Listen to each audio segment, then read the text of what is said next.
Hello, everyone. It's Professor Grady here, and today we are going to talk about color mixing. And this is part of your wheel slash color mixing exercise for your sketchbook. Now, gosh, my Cintiq is dusty. Let's clean that off for a moment. There we go. Uh, I have actually made a series of paints or Photoshop swatches for you. This is a classic exercise that we're about to do to help you understand color theory. Normally, this exercise is done with acrylic or oil paint. But we're digital here, right? We're simulation and game development, so we are going to do this digitally. That being said, I actually have made a series of swatches for you based off of actual paint colors and names. So if you ever decide that you want to work traditionally in paint, whether it be oil or acrylic, you have all the names of the paint tubes that you would need. First off, we have to load those swatches. You can download them off of Blackboard. They're called Real Paint Swatches. And we're going to go in the upper right-hand corner of Photoshop and select the Swatches window. Click on the lines here and go to Import Swatches.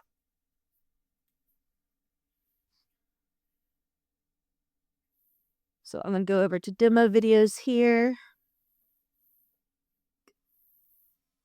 Load.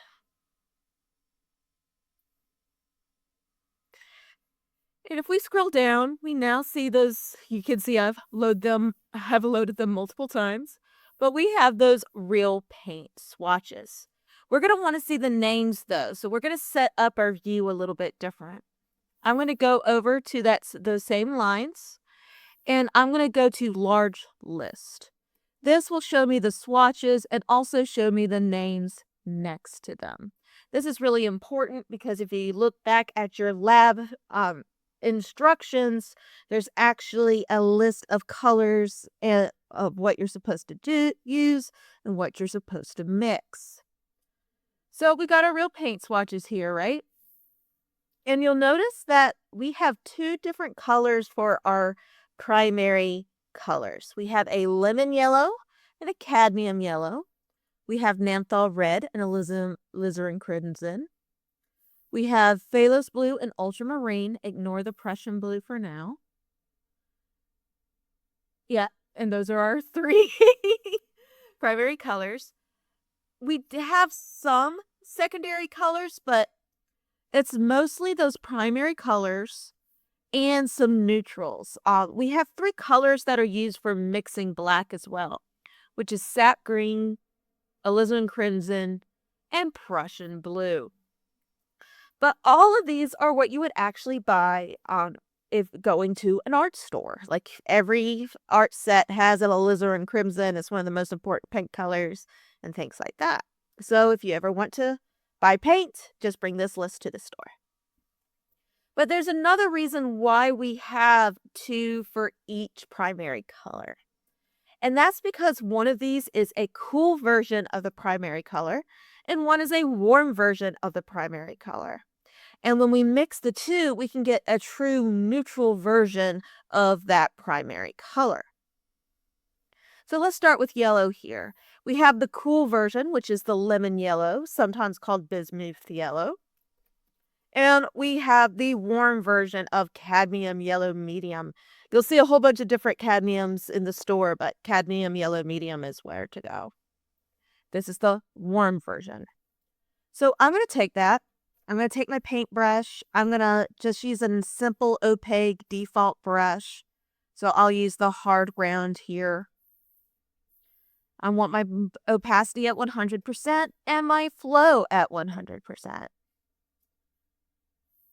I'm going to make a new layer for me to paint on. It's okay that everything's on the same layer for this round.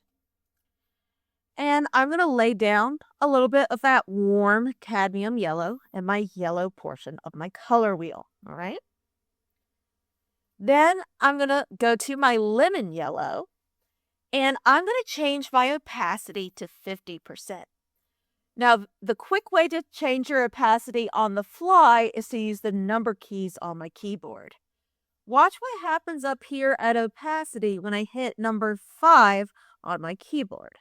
You can see it's now at 50%. We're going to be using those number keys a lot to change our opacity as we mix colors. But you always want to put at least one color at 100% opacity while mixing. We do not want to sample the white of the canvas as we mix colors. I'm going to go over to my lemon yellow, and I can mark a little bit on top of it at 50% opacity, which means 50% of it will mix with the warm yellow underneath.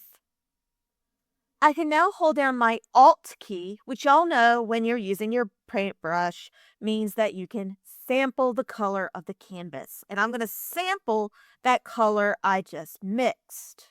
So that way I can fill up the entire yellow block with the appropriate color.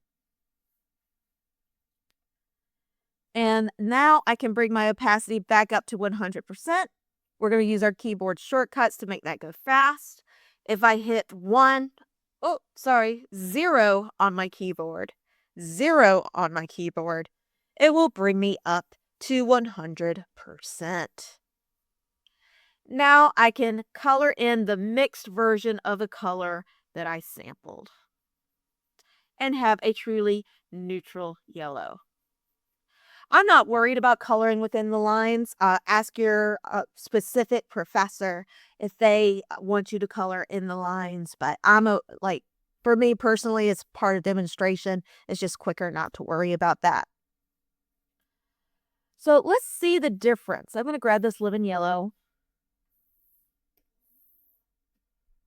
I'm going to grab the warm yellow. And you can really start to see how much more green that lemon yellow is and how much more orange that cadmium yellow is next to our neutral yellow. Let's mix another neutral primary color. I'm going to grab my Naphthol red. Now, if you're doing oil paint, this may be cadmium red. But for acrylics, it's usually called Naphthol. And I'm going to grab the most important tube in my paint collection, alizarin crimson. I'm going to change my opacity to 50 by hitting number 5 on the keyboard and color on top of the opaque color that I just put down. Again, make sure that your first color is at 100% opacity. You do not want to sample the white of the canvas. Now I can hold down Alt on my keyboard, sample the color that I've mixed, hit 0 on my keyboard to bring my opacity back up to 100%. And I can color in the color that I mixed.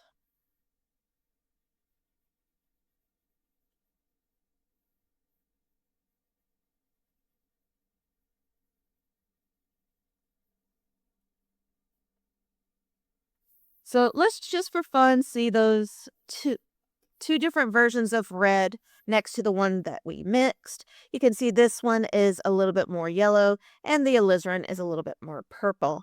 So when we mix them together, 50-50, we truly get that neutral red. Last one, same process. Now, I will say that in the blues, we run into a little bit of trouble here and we run into this trouble with our greens in general doing this digitally, because traditionally these are a little bit more transparent, and which in this format lets a little bit of white in, and we don't want that mixing with our colors. So we may have to add a little bit extra to our blues and our greens throughout this process. So I'm going to go over, I got Phthalo's blue selected. I'm going to lay that down. This is my cool blue. This is my warm blue. I'm going to put that at 50%. Sample and go back to 100 by hitting 0 on my keyboard.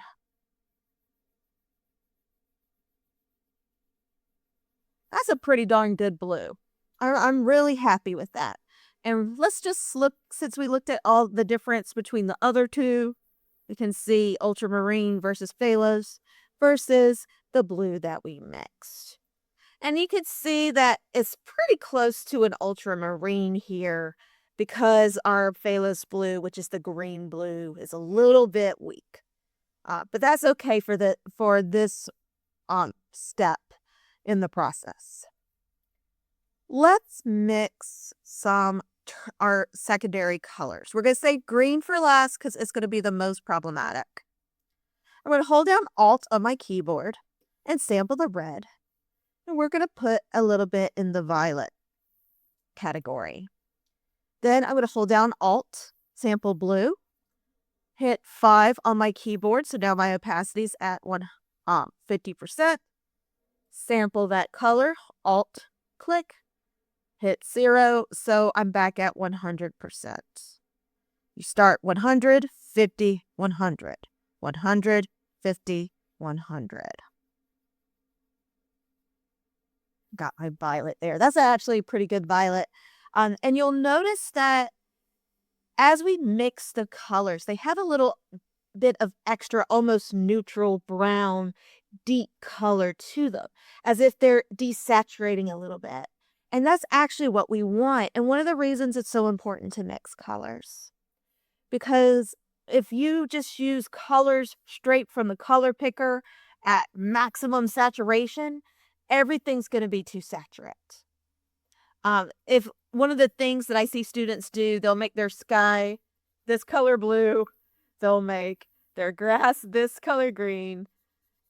I call it Microsoft Paint colors, and they'll make things this color red. And that just doesn't look good. And really, you should never use those versions of blue, red, and green. They're way too saturated, they're not naturalistic, and they lack depth. Every time you mix a color, it adds depth and slightly desaturates that color. So let's mix another one. I'm back at 100%. We're going to go to orange, sample my yellow, go to 50% opacity, sample that color, 100%. And so for me, this orange may be a little bit too dingy. We do know that every time we mix a color now, it desaturates it, but we don't want it to be too much. So that is where these warm and cool versions of color really come in handy, because I can grab a little bit of that Namthal red, maybe hit 1 on my keyboard to bring it to like 10% opacity. We'll do 20%, so it's a little bit more of a drastic difference. And that just adds a little bit back. And since we're still mixing it, we're not just straight up color picking. It still has that mixed depth while using one of my color swatches to bring back the saturation, because that Namthal red is already a red close to orange. So I'm going to sample my color again, go back to 100%, and color that in. See, that's a really nice orange, I think. So let's go to green now, and this one's going to be the ugliest, just so you know. I'm going to sample the blue, put that down, sample my yellow. I'm going to hit 5, 50%. I'm going to sample back to 100, and we have the most awful pukey green ever, and that's because our Phthalo blue has a little bit of white in it. And even that yellow has a little bit of white in it just by nature, since it's such a light color. So I have put Viridian or Phthalo green, and this helps your greens become a little bit more vibrant. I'm actually going to add a lot to that. I don't want it to be completely this color because it's a very artificial, unnatural color. But we can just take our opacity to 30% and put a little bit down of the color that we mixed. I'm going to sample and bring it back to 100 just to make sure it's nice and clear. And we still get that neutral green. Like, you can tell it's mixed. It has a little bit of a brown tinge to it, but it's closer to green and less close to baby poop. So we're excited to get a little bit away from the baby poop. All right, so now we have all of our primary and secondary colors. Let's mix our tertiaries. So you'll notice that the violets and the reds mix like down here on the bottom half of the color wheel. They mix really nicely. So we're going to go ahead and go there. I'm going to sample my violet. I'm at 100%. Sample my red, bring it to 5 or 50% rather.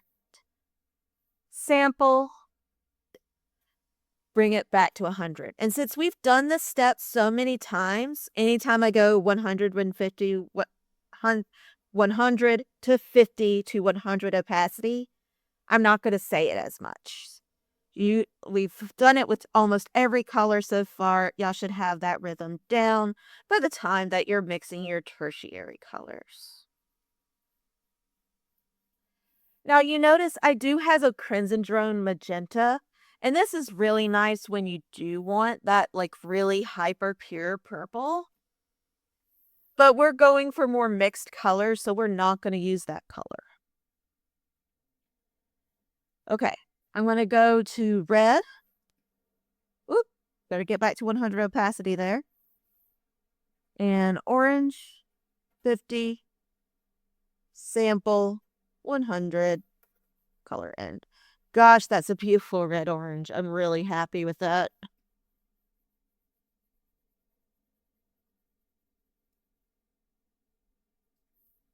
Okay, let's get our yellow orange going on. Put some orange down. Sample. Color that in. Lovely. And it should be a little bit of a color gradient, right? That's why we arrange it this way on the color wheel. Let's do blue violet. Oh, I get it. 100% there. There we go. 50. Sample and 100.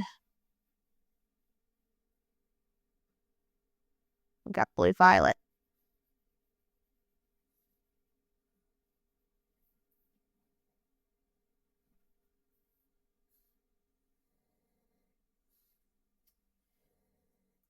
So just with my color sets, I'm looking at these and I feel like my purple is closer to red violet than my blue violet is. So part of me just kind of wants to push these spectrums just a little bit, but I'm going to leave it how it is for now. But you can see your color wheel may be slightly different from somebody else's and so on. We view color differently, but we want to try to get it as close and neutral as possible. I'm going to sample my blue, and now it's time for the hardest color of the mix here, which is going to be this blue-green. In fact, let's skip the blue-green. Let's go to yellow-green, since that will be a little bit easier.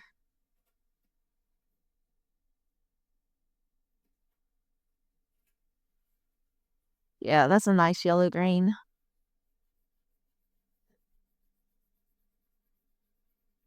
So the blue-green is going to look too dingy. It's going to look like it has too much white in it. I'll tell you that right now. So we may have to help it out a little bit. Which is funny because blue-green is like all my favorite colors fall in that category. And you can see like the white mixed in as I put this down.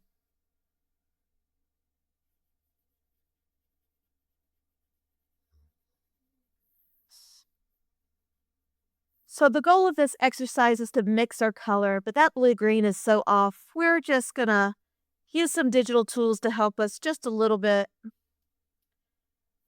and bring that a little bit closer to a saturate color, not all the way to the right, and maybe just pull it down a little bit so it's a little closer to blue-green. That looks good. I moved it a little bit over. And I'm not going to perfectly put that color down at 100%. I'm going to layer it on top of the color that I mixed. So I'm going to go to 70%. I hit 7 on my keyboard to do that. Ooh, and see, even that's too much too fast. Let's go back to 5. I like that better. Sample.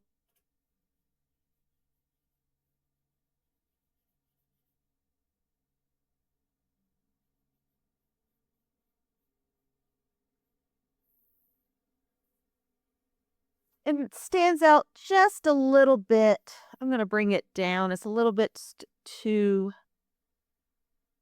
light comparison to the blue. I'm going to try 30% there. Already so much better. Sample 100.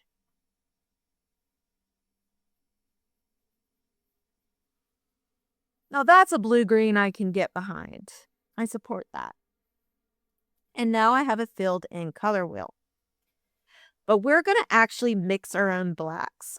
Back when I was in school, when all of my painting teachers told me, you're not a real painter unless if you mix your own black. Which just seems like a lot because you can always just mix red or blue into a black. But it is really neat that we can mix our own. So we're going to do that today. I need Prussian blue, sap green, and alizarin crimson for that. So I'm going to put down alizarin crimson first. Now, I'm going to go over to sap green. I'm going to put that at 30% and lay that on top of the red. I'm going to go to Prussian blue and lay that on top of the red. It's a little bit purple, which means I need to add more sap green. Now I can sample, bring it to 100%.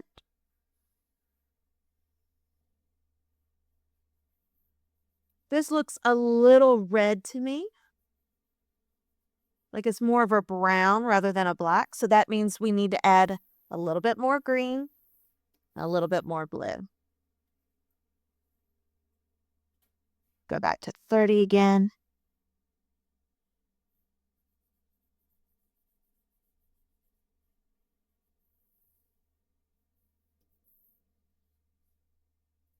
In fact, I'm going to bring this down to 20% opacity when I'm adding my blue back.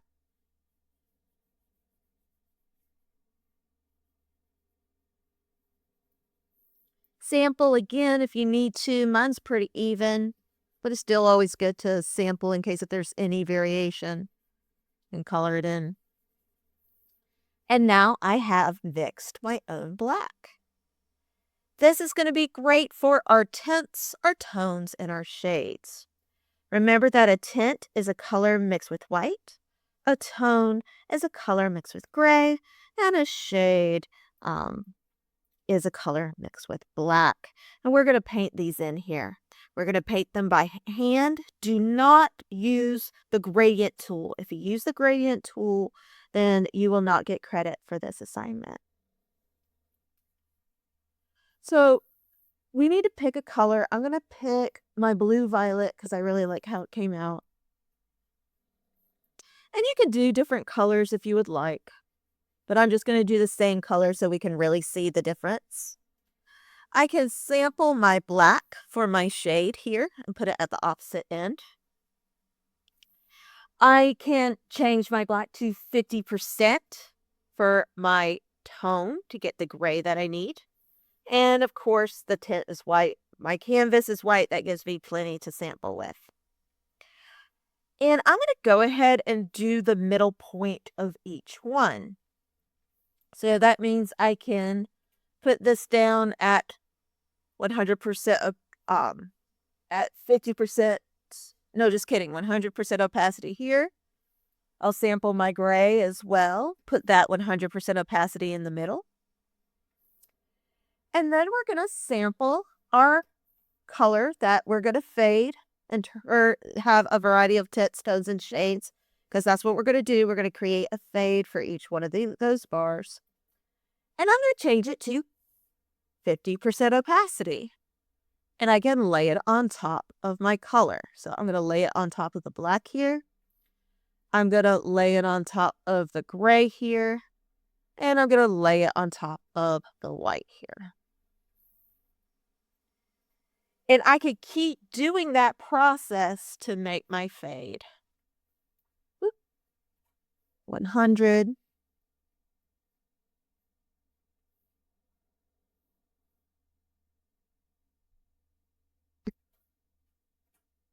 50. And I don't have to make these blocks so thin. I can make them a little bit bigger.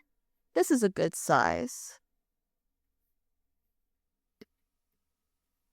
And then kind of add steps as needed. I'm going to just go ahead and bring this to that next point.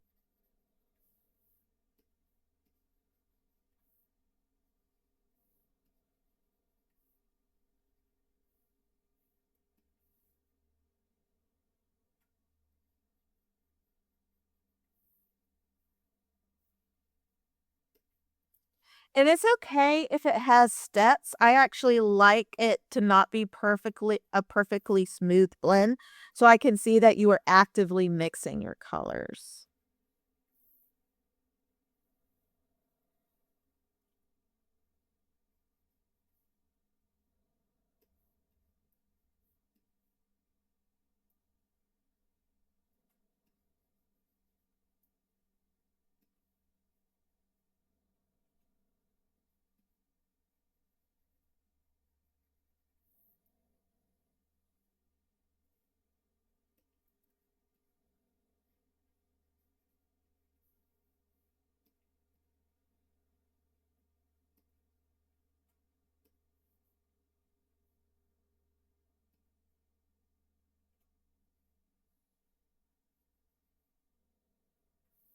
Okay, so I'm gonna go to I could probably have a little bit more variety on this side, so I think I may do that because these are really close over here.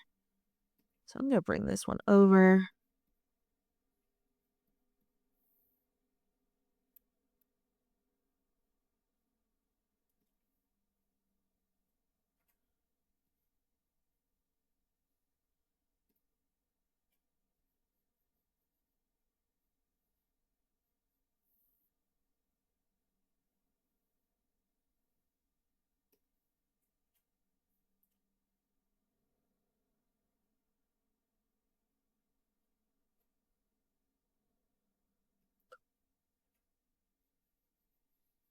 That gives a little bit more of a nice fade there.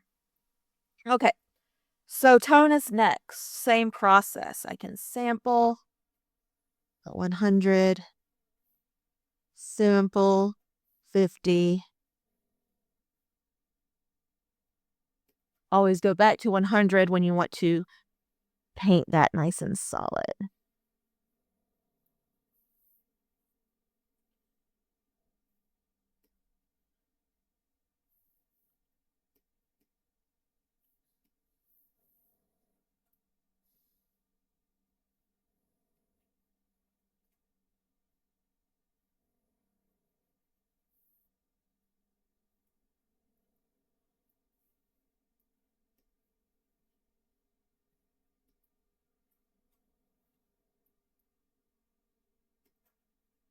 I'm just going back and forth, laying color down, changing my opacity. And I'm doing like the 50, 100 to 50 to 100.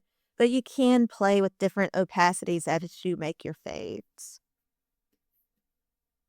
Just make sure that you lay down 100% color at the start of the process.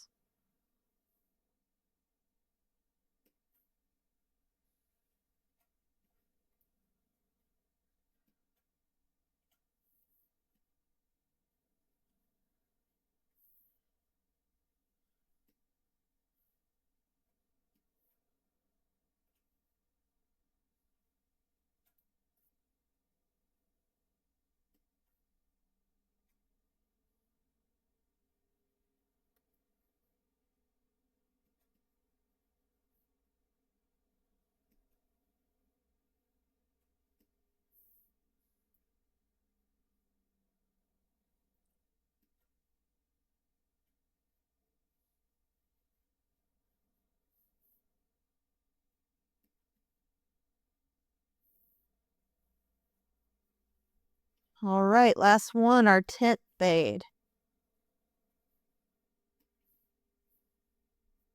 This one's easy because I could just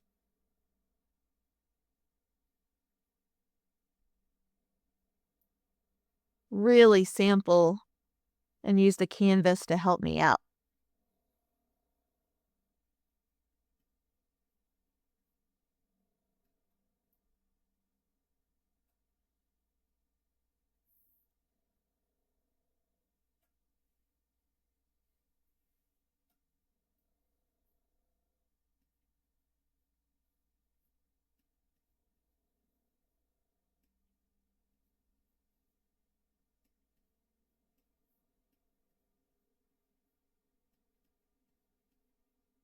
Just trying to make my little swatches a more even.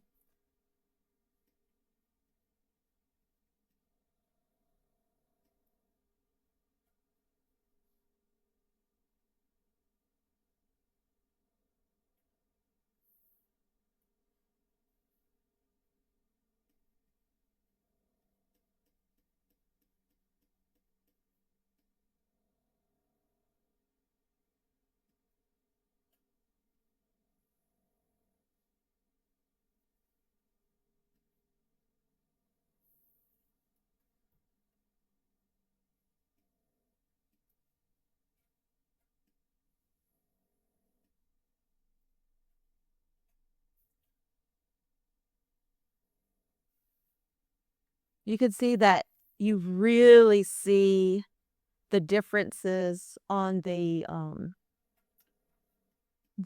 tint block because blue violet's such a dark color in its natural state that the differences between each little mixture is a lot more obvious.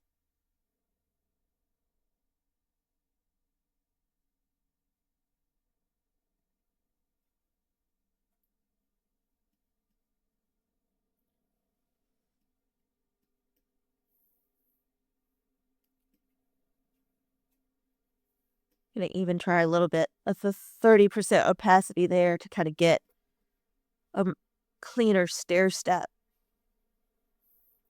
But you can see right here, like there's still a pretty big jump.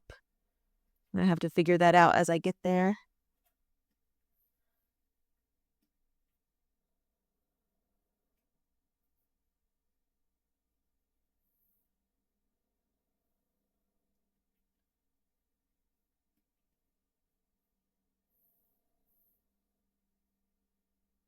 I think that this one could be eliminated.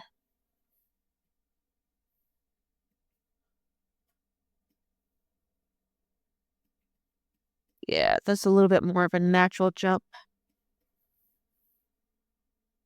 Maybe this one.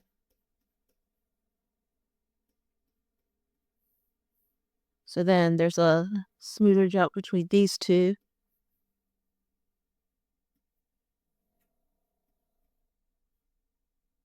No. I think I'd rather have a smoother jump between.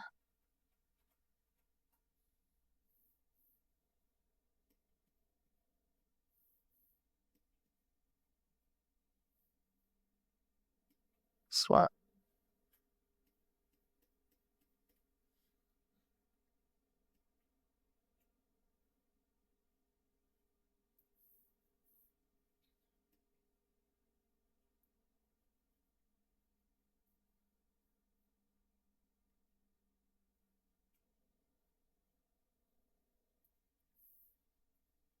I can live with that.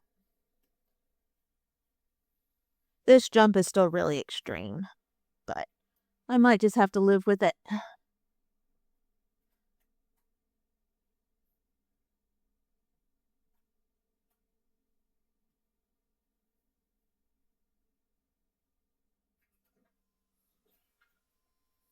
Yeah, I'm gonna live with it. It'll be fun. Okay. So now that we have our tint tones and shades, let's do a fade from complementary colors. And you'll see how complementary colors move closer to a neutral and desaturate each other. We're going to do red violet and yellow green.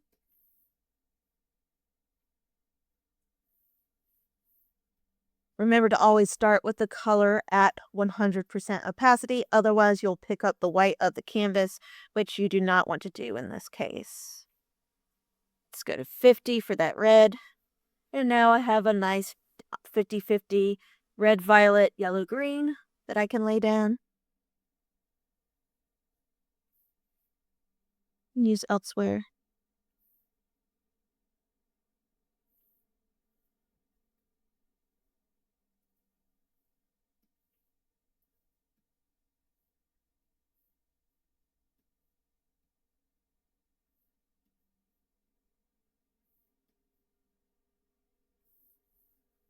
Let's hit that 5 for 50% opacity.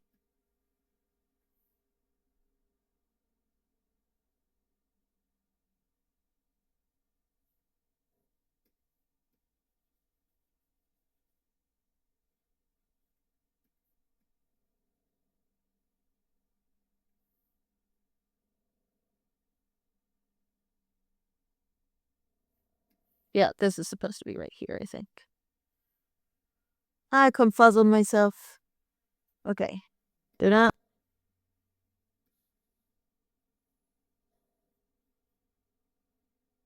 Then I can sample that.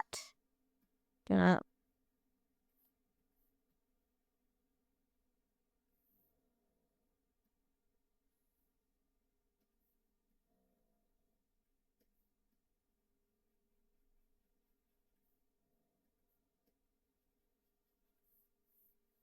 Let's do some sampling at 100 to get those new blocks in there. And what I did there is I laid down some color so I could just color in at 50% really quickly.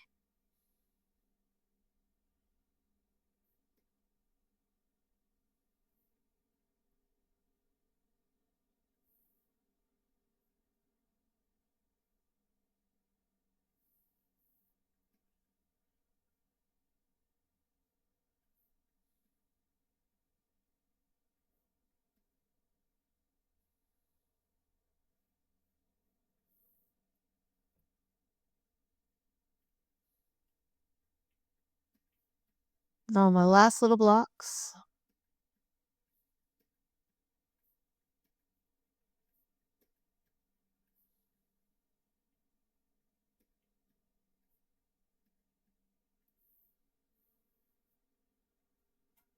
I'm going to do a little bit lower opacity as I mix these. I'm going to do 40.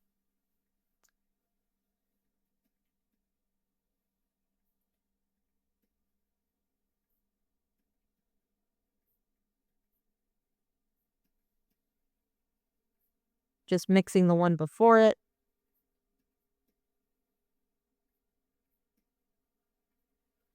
Back to 100. And I can sample and paint like crazy.